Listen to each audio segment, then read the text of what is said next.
Today I'm going through the process of canning enchilada sauce. Not a recipe, just a canning process. So fill in the canner with the appropriate amount of water. Use your manufacturer's instructions on how much water. This takes 3 inches of water in the bottom of the canner. So this is the All-American 921. Well, hi guys, welcome back to Linda's Pantry. And as you see in the title, we're canning enchilada sauce.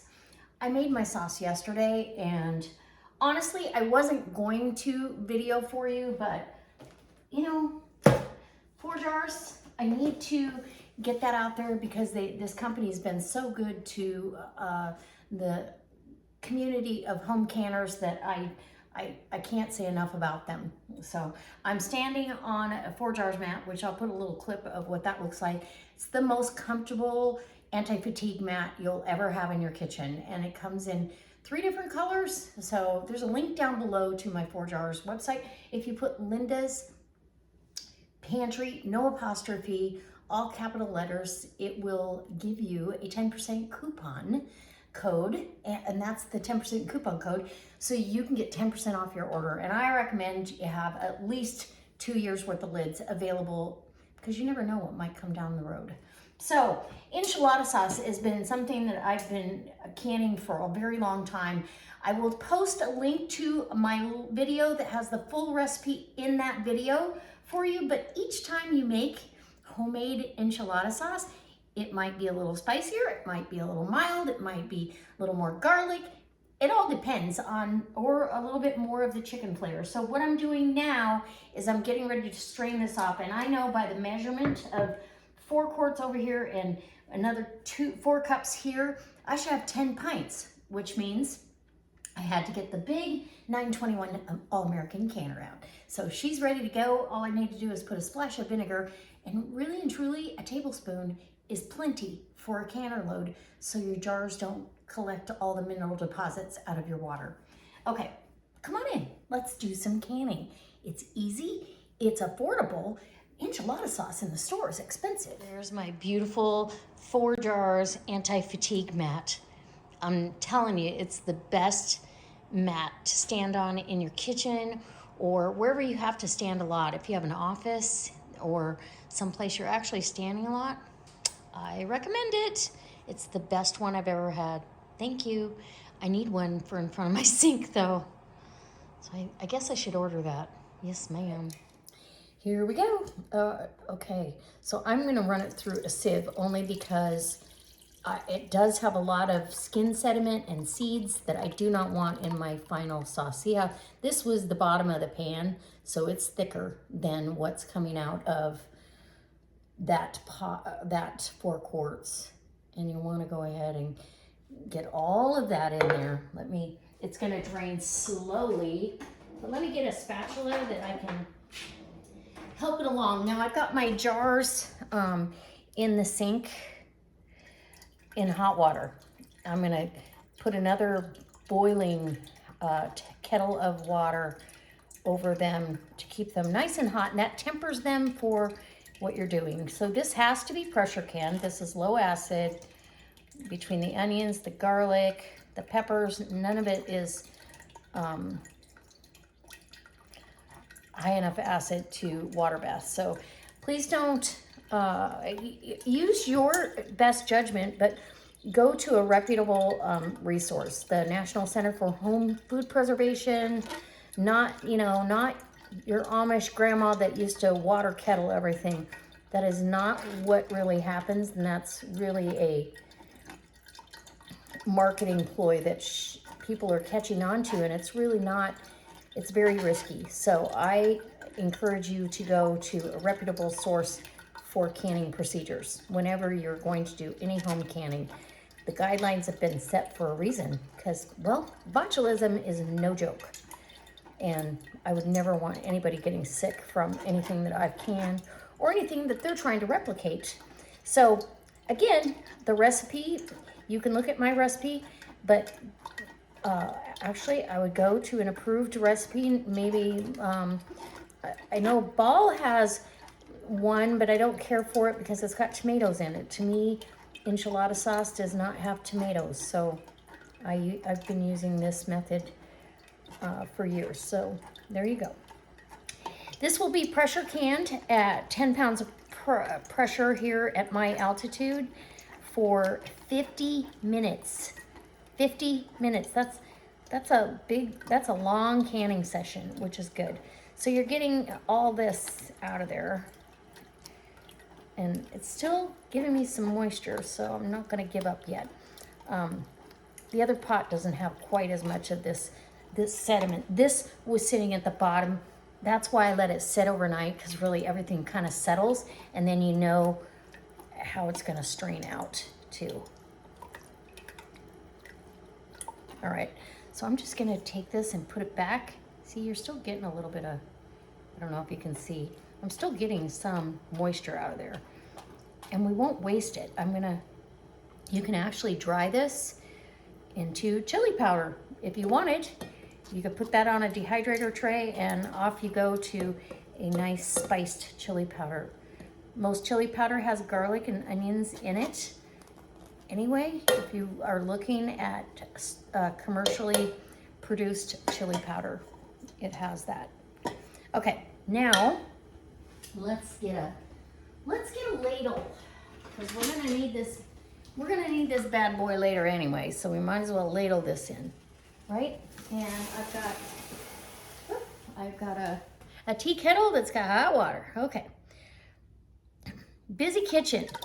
So this straining process, you don't have to. You could put this through a Vitamix or a blend, blend tech, something that really would chew everything up.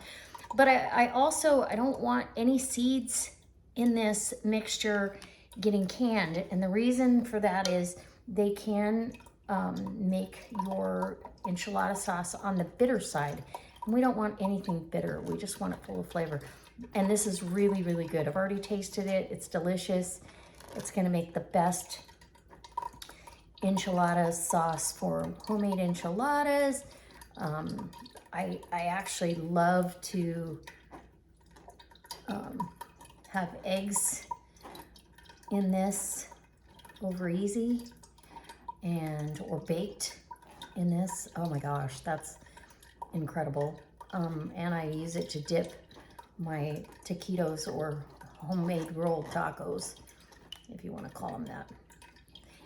Rolled tacos out of the air fryer with this to dip your taco in. Oh yeah, it's good. Okay, I'm gonna finish getting all of this strained. When I get it all done, when I'm done with this, then I will bring you back. We'll get this on the stove and heat it up so we can load up some jars. And you can see how easy this is. And it really is easy if you do a prep a day, can a day. So yesterday, seeding all the peppers and everything for this is a little tedious, and cooking everything down. I steep the peppers for 15 minutes and then I get that water off of there. I don't leave that water because it's bitter. It can be bitter too. So I steep that, then I add my clean peppers to clean water and add bouillon, onion and garlic and Mexican oregano. And in this one I did add some cayenne pepper, and because I didn't feel like it had quite enough heat, but I think it's fine now because, well, the heat level is up to you. I don't want it so hot that every dish I make is super hot. See how this, if you push that, I don't know if you can see now it's drier. It's much better. And again, I'm gonna put that in this measuring cup, and I might just dehydrate that because I feel like I'm gonna be wasting some good stuff. Okay, here we go. I'll keep moving and I'll be back. It took a minute to get all that done, and as you can see, you've got some leftover. I could have strained it even further, but I have a beautiful seed-free, skin-free for the most part. I mean, it's beautiful, and it's so good. And it's thick. The stuff you get in the store is thin and watery, and a lot of times doesn't have much flavor, but this one is packed full. So we're gonna get this on the stove. I've got my canner preheating. I wanna get it up to 180 degrees. I just poured a tea kettle full of boiling water over my already soaking jars in the sink. And so this is gonna get set aside until I get those out of the sink. But yeah. Let's can up some enchilada sauce. Healthy, approved, and actually saving you some money in the long run. Okay, so I did want to let you know, this simmered last night on the stove for a good half hour till the onions and the garlic were soft enough to puree with the immersion blender. And now this is the finished sauce. I did add a pint jar of water to this because it's pretty concentrated and thick, and it's still very good. So don't be afraid if you feel like you've shorted yourself because of the amount of stuff that strains off of there. I still hope I get 10 jars, 10 pints of this for under $1 a pint. Well under $1 a pint. It only took about 12 peppers, and I used California chilies and New Mexico chilies. I wanted to use some hatch chilies. I did use a Darbo, I think that's how they're pronounced, the little hot ones. I used 7 or 8 of those, and 9 cloves of garlic, and 2 medium quartered onions, and about, the amount of water that was added that I turned that into chicken broth with chicken bouillon. So it's got that background flavor. It's just delicious. I hope you will try it. For under $1 a pint, these days you gotta save money wherever you can. All right. In the canner that's got vinegar in there, let's see. Note how clear the water is now. We'll see when we're done canning. All right, I'm gonna get my lids and rings ready to go. Okay, it is time to jar things up. And I am grabbing my jars out of the hot water in the sink so they are nice and hot. They're tempered. I bring 2 out at a time. And that way I'm good to go, right? Okay, we need my funnel. And sometimes, you think you got everything out and nope. Okay, I do have a vinegar soaked cloth. My lids are over here soaking in simmering water, just like it says on the jar. It does say to simmer your lids. So I do.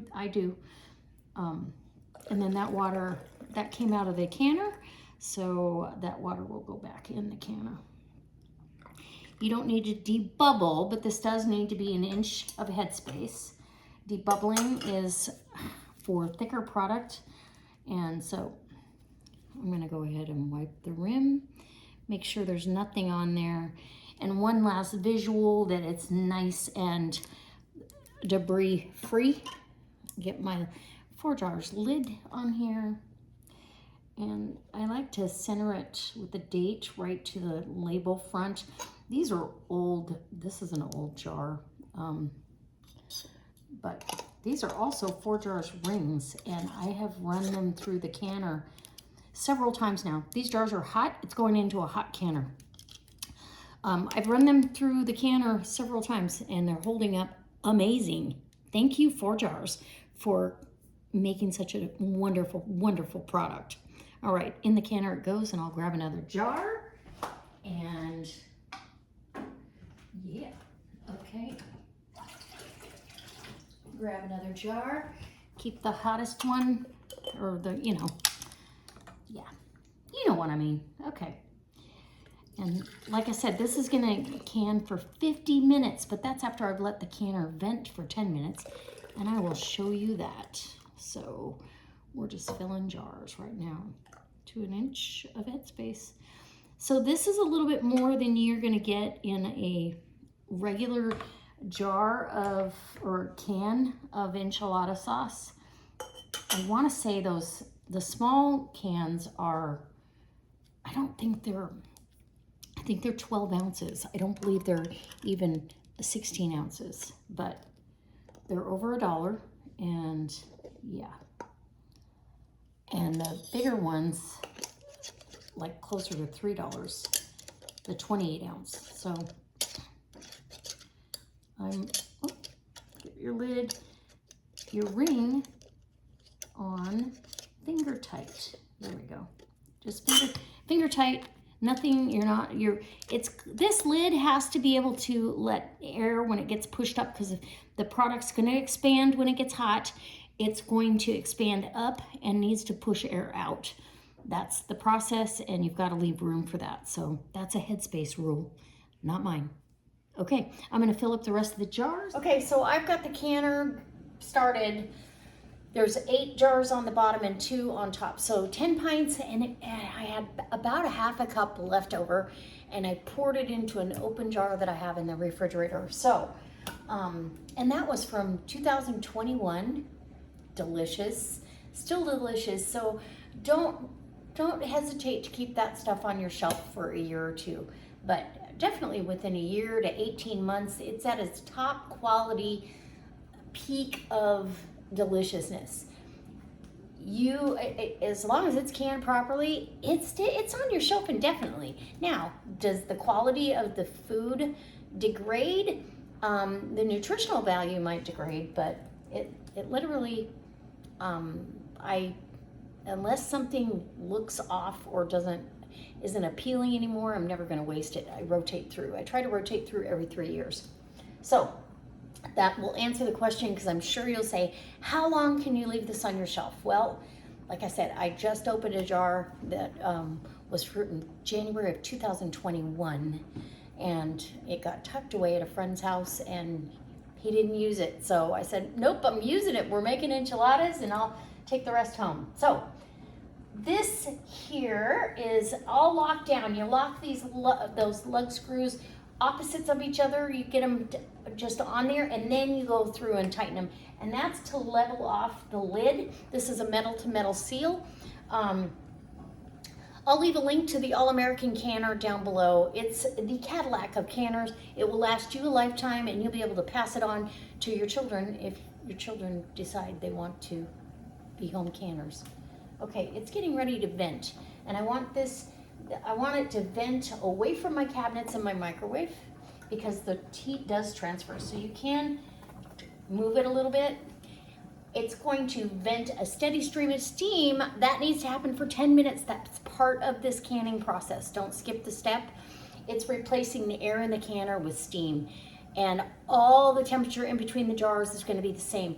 And the reason we don't cover the jars with water is because there has to be a certain amount of space between the water and the top to create that steam that's going to process your food, and the heat can get to the center of the jar.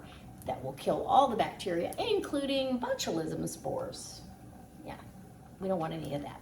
So follow your safe guidelines once again, and those guidelines are free. If you're watching YouTube here on the internet, go to a reputable source. Don't always trust me or anyone else that's out there claiming to have learned to can from anyone else but the USDA and the National Center for Home Food Preservation. All right, okay.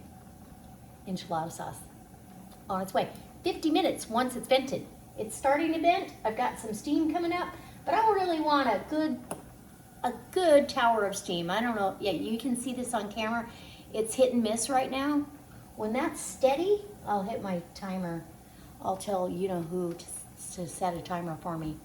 All right, we'll be back when something else is happening.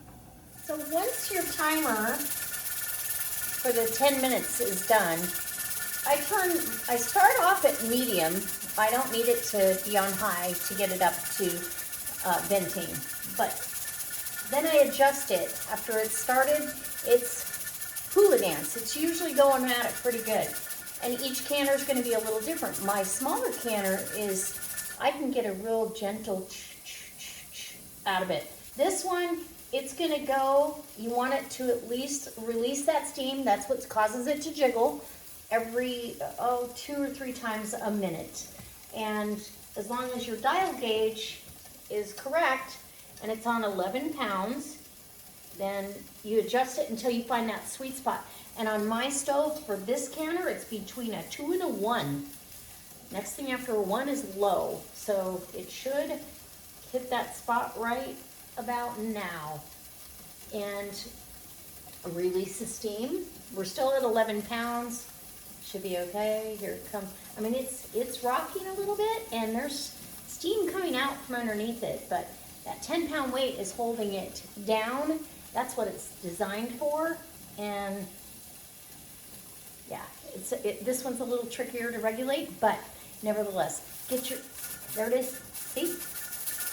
And then get your sweet spot on the stove, find it, and stick to it. All right. Anyways, happy canning. Okay guys, so the canner came down off of pressure naturally. That is a huge talking point. Please don't try to rush this process. Once you've hit your 50 minutes for enchilada sauce, you let this come down naturally. That's part of the processing time. And look at these beauties. They're delicious looking. I don't have any siphoning signs on top of that jar at all. So they're still boiling in the jar, but I let them, so I let it come down naturally, and then I go ahead and I unlock the lid, and I leave it sit there for probably 10 minutes. Then I'll kind of put the lid up on top of the rim here with these locking points, and that sets it up to let steam out. Absolutely okay to do that, and that lets them cool down a little more naturally. Now I get a chopstick and I get my rack out because, well, and my rack doesn't have any sign of siphoning either, which is nice. We're gonna see. Can't tell, but oh, look at that. No, it's beautiful. It's absolutely gorgeous. Look at that deep, dark, chili flavor. And we are, well, me and mine are going to enjoy enchilada sauce for many months to come at a fraction of what it costs to buy it canned, and I'm never happy. I always doctor it up. So for the same amount of money I'm spending to do this, sorry, I want to make sure you can see that. I've got home canned enchilada sauce that is delicious. My water is clear. That's awesome. So 4 jars. I already feel it. They've sealed. They have a button in the center, and yeah. I will check my seals before I go to bed tonight. I do that typically. I always do that. So yeah, 3, 6, 9, and 10.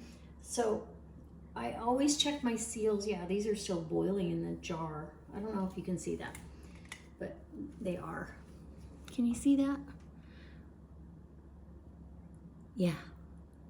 So everything is boiling in the jar. It's all beautiful, and as you can see, my cloth is clean, my water's clear. It's a beautiful thing. So I do hope you try your hand at home canning. I hope you do it safely. I hope you don't listen to just anyone on YouTube.